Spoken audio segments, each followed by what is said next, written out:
So'nggi yillarda O'zbekistonning qo'shni davlatlar bilan olib borayotgan ochiq va pragmatik tashqi siyosati o'z natijalarini ko'rsatmoqda. Ayniqsa, do'stona va yaxshi qo'shnichilik munosabatlarining mustahkamlanishi chegara hududlaridagi faollikni yanada oshirgan.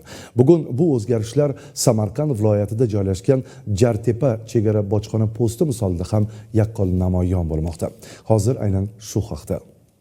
So'nggi yillarda O'zbekistonning qo'shni davlatlar bilan tashqi siyosatda olib borayotgan ochiq va pragmatik yo'nalishi, ayniqsa do'stona va yaxshi qo'shnichilik munosabatlarini mustahkamlashga qaratilgan sa'y-harakatlari o'zining amaliy natijalarini bermoqda. Bu esa o'z navbatida chegara bojxona postlari orqali harakatlanayotgan yo'lovchilar va transport vositalari oqimining izchil ravishda ortib borayotganida yaqqol namoyon bo'lmoqda. Xususan, O'zbekiston va Tojikiston o'rtasida keyingi yillarda yangi bosqichga ko'tarilgan o'zaro ishonch, hamkorlik va do'stlik aloqalari Samarqand viloyatida joylashgan Jartepa chegara bojxona posti faoliyati misolida ham o'z aksini topmoqda. Mazkur post orqali harakatlanuvchilar soni yil sayin ortib, bu hududdagi iqtisodiy, ijtimoiy va madaniy aloqalarning yanada faollashganini ko'rsatmoqda. Uzbek Customs great. Bu mening O'zbekistonga birinchi kelishim emas. Avval ham yurtingizda bo'lganman. Bu yerning odamlari juda mehribon, ular bilan suhbatlashish juda maroqli. Bojxonadan o'tishda qiyinchilik ko'rmadim. Bu yerda hammasi juda qulay va yoqimli. Statistik ma'lumotlarga ko'ra, Jartepa chegara bojxona posti orqali 1 yil davomida 1,250,000 nafardan ziyod jismoniy shaxslar hamda 115,000 dan ortiq avtotransport vositalari harakatlanadi. Bu ko'rsatkichlar mazkur post nafaqat ikki davlat o'rtasidagi muhim tranzit nuqta,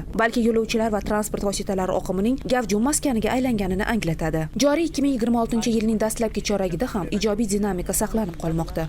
Xususan, ushbu qisqa davr mobaynida post orqali 300 mingga yaqin yo'lovchi va 23 mingga yaqin avtotransport vositalari harakatlangan. Bu esa kunlik o'rtacha hisobda 3,5 mingga yaqin fuqaro va 250 ga yaqin transport vositasi chegaradan o'tib qaytayotganini anglatadi. Men o'zim Tojikistondan, bu yoqqa to'y bo'lganman. Mana kelganimga 45 yil bo'ldi. Hozir Xudoga shukr yaxshi. Ikkita prezidentimiz iloyim sog' bo'lsin, salomat bo'lsin.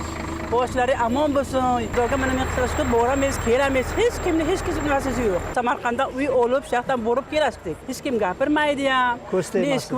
Yuryapsan demaydi. Ko'z tegmasa iloyim yurtimizga. Chegara zonalarini ham olib tashlashdi. Bordi keldi yaxshi qarindosh urug'lar bilan. To'y marakalarga borib bemalol qaytib yotibmiz. Oldingi muomaladan hozirgi muomala 100% o'zgarib ketganda mehr-oqibat kuchayib boryapti. Bir-biriga bo'lgan mehr-oqibat. Bizlar bundan juda xursand bo'lyapmiz. Post orqali harakatning oshishi chegara bojxona infratuzilmasini takomillashtirish, xizmat ko'rsatish sifatini oshirish va zamonaviy nazorat texnologiyalarini joriy etish bo'yicha amalga oshirilayotgan ishlar o'z samarasini berayotganini ko'rsatmoqda.